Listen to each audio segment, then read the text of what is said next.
پلرونو مشرانو ته د نیکو اعمالو توفیق ورکړي. د دې ترڅنګ چې الله هغوی ته د نیکو اعمالو توفیق ورکړي چې زمونږ په کورنۍ کې نور هغه کسان چې هغوی لا دین سره پوره آشنایی نه لري هغوی د الله دین ته وهڅوي، د الله د وعد و وعید نه خبر کړي، تر څو چې الله په موږ باندې زموږ په کورنۍ باندې زموږ په خویندو او میندو باندې خپل رحم او د خپل کرم وکړي او الله د تقوا او د متقیانو صفت په موږ کې پیدا کړي. په دې هیله نور به واورو خو د یوې دمې نه وروسته.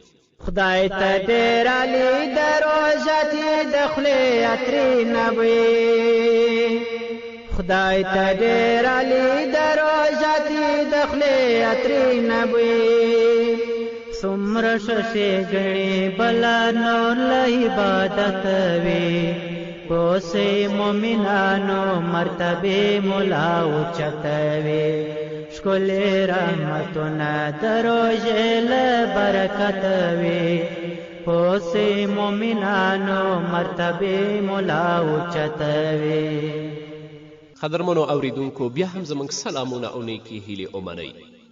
حضرت ابی هریره رضی الله عنه فرمایی قال رسول الله صلی الله علیه وسلم إن الله قال وما يزال عبدي يتقرب إلي بالنوافل حتى أحبه وفي رواية أنا معه إذا ذكرني.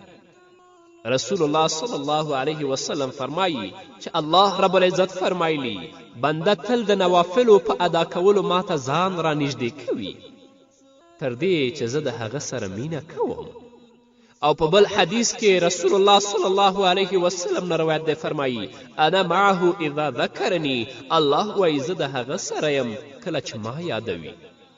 نو د روژې په میاشت کې لکه څنګه چې فرضي عبادات موږ او تاسو ادا کوو همدارنګه نفلي عباداتو کې باید ډیر کوشش وکړو، ځکه الله وایي چې بنده په نفلي عباداتو ماته ځان را نږدې کوي تر دې چې هغه سره زه مینه کوم. نو چا سره چې الله مینه وکړي نو د دې نه لویه کامیابي او لویه سرفرازي بله نشته. نو د روژې مبارکه میاشت یوازینۍ وسیله ده چې انسان د تقوا او پرهیزګاري په لار پر مخ بیایي، په دې شرط چې د رمضان روژه د سنت طریقې سره سم ادا کړي.